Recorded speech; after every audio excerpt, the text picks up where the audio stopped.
दोस्तों, कहानी की नई दुनिया लकी ऑल वन स्टोरीज में आप सभी का स्वागत है।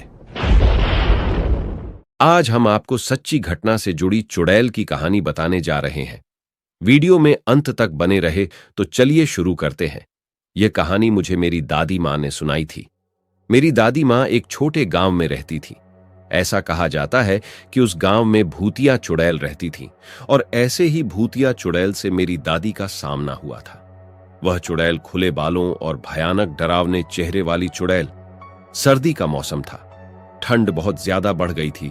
पूरे गांव में कोहरा छाया हुआ था। मेरे दादा एक बड़े अधिकारी थे जो रोज की तरह दफ्तर का काम खत्म करके घर की ओर लौट रहे थे। घर वाले रास्ते में बाजार भी आता था जहां मेरे दादाजी सामान लेने के लिए रुके और उनके बाकी कर्मचारी चले गए। मेरे दादाजी बाजार में सामान लेने की वजह से पीछे रह गए। सामान लेते लेते दादाजी को पता नहीं चला कि कब शाम हो गई। जब दादाजी ने घड़ी देखी तो पता चला कि आज तो घर पहुंचने में बहुत ज्यादा देर हो जाएगी। तो दादाजी ने सोचा कि जंगल के रास्ते से जाऊंगा तो जल्दी पहुंच जाऊंगा। इसलिए दादाजी ने गाड़ी जंगल की तरफ घुमा ली। शाम होने के कारण जंगल में बहुत ज्यादा अंधेरा हो गया था। दादाजी तेज स्पीड में गाड़ी चला रहे थे। तभी उनके सामने एक औरत आ गई। औरत को देखते ही दादाजी ने तुरंत गाड़ी रोक दी।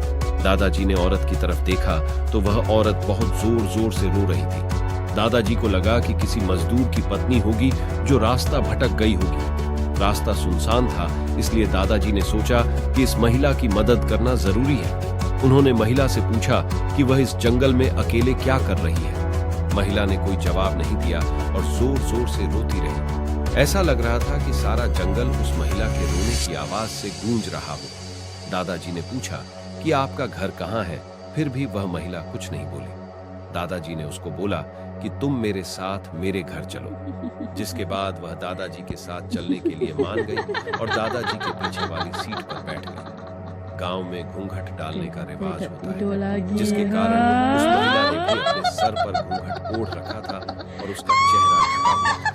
फिर दादाजी घर की तरफ निकल गए। इंतजार कर रहे थे। जैसे ही सबने गाड़ी की आवाज सुनी, सब भागकर दादाजी के पास आ गए। जब सभी परिवार वालों ने उसे महिला को देखा तो दादाजी से पूछा। दादाजी ने जंगल वाली पूरी बात बताई और कहा कि अब यही खाना बना देगी। लेकिन दादी माँ को उस महिला पर शक हो गया। दादी को लगा कि कोई चोर है जो घर का सामान चुरा कर भाग जाएगी। दादी माँ ने उसे रसोई में जाकर खाना बनाने के लिए कहा। जिसके बाद वह महिला बिना कोई जवाब दिए रसोई की तरफ चली गई। रसोई में सारा सामान रखवाने के बाद दादी माँ ने कहा कि सबको भूख लगी है, इसलिए जल्दी से खाना बनाइए। दादी माँ ने उसे रसोई में भेज तो दिया था, लेकिन उनका मन अभी भी शांत नहीं। 10 मिनट बाद दादी माँ रसोई में पहुंची तो देखा कि अभी वह महिला बैग से मछली निकाल रही थी, जिसको देखकर दादी माँ को और भी गुस्सा आ गया और उन्होंने बोला कि तुमने अभी तक खाना बनाना शुरू ही नहीं किया।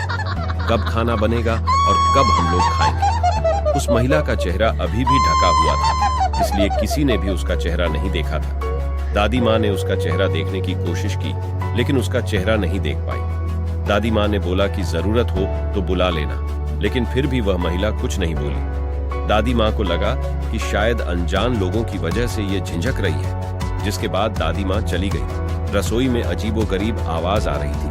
फिर 10-15 मिनट बाद दादी रसोई में आई तो रसोई का नजारा देखकर दादी माँ बहुत डर गई। उनके पैर वहीं पर जम गए। दादी माँ के गले से आवाज नहीं निकल रही थी। दादी माँ ने देखा कि वह महिला रसोई में बैठकर कच्ची मछलियां खा रही थी। रसोई में मांस और हड्डियों के टुकड़े बिखरे हुए पड़े थे। उस महिला का घूंघट भी सर पर नहीं था और उसका चेहरा बेहद डरावना, लंबे लंबे काले बाल, बड़े बड़े नाखून थी।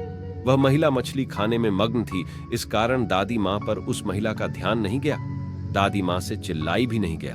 दादी माँ को लगा कि यह और ज्यादा भयानक ना हो जाए। दादी माँ ने एक थाल उठाया और वह चूल्हे में से जलता हुआ कोयला लेकर उस चुड़ैल की तरफ दौड़ पड़े। दादी माँ ने कोयला उस चुड़ैल पर फेंक दिया। आग की वजह से वह चुड़ैल जोर जोर से आवाज निकालने लगी। चुड़ैल की आवाज सुनकर सारा घर इकट्ठा हो गया। चुड़ैल को आग दिखाकर घर से बाहर निकाला गया। चुड़ैल की आवाज इतनी तेज थी कि आसपास के सभी लोग अपने अपने घरों से बाहर आ गए और सभी ने चुड़ैल को देखा। चुड़ैल लोगों को देखकर जंगल की तरफ चली गई। पूरे गांव के लोग चुड़ैल के डर से कांप रहे थे और सभी मेरी दादी मां की प्रशंसा कर रहे थे, जिन्होंने सही समय पर उस चुड़ैल को आग से भगा दिया। यदि चुड़ैल को नहीं भगाया जाता तो वह पूरे गांव के लोगों को खत्म कर देती। दोस्तों, हमें उम्मीद है आपको यह वीडियो पसंद आई होगी। चुड़ैल की कहानी पसंद आई हो तो अपने दोस्तों के साथ शेयर जरूर करें। वीडियो कैसी लगी हमें कमेंट्स के माध्यम से बताएं, जरूर बताएं और वीडियो को लाइक करें। साथ ही नई वीडियो देखने या सुनने के लिए आप हमारे YouTube channel lucky all one stories को सब्सक्राइब जरूर करें। धन्यवाद।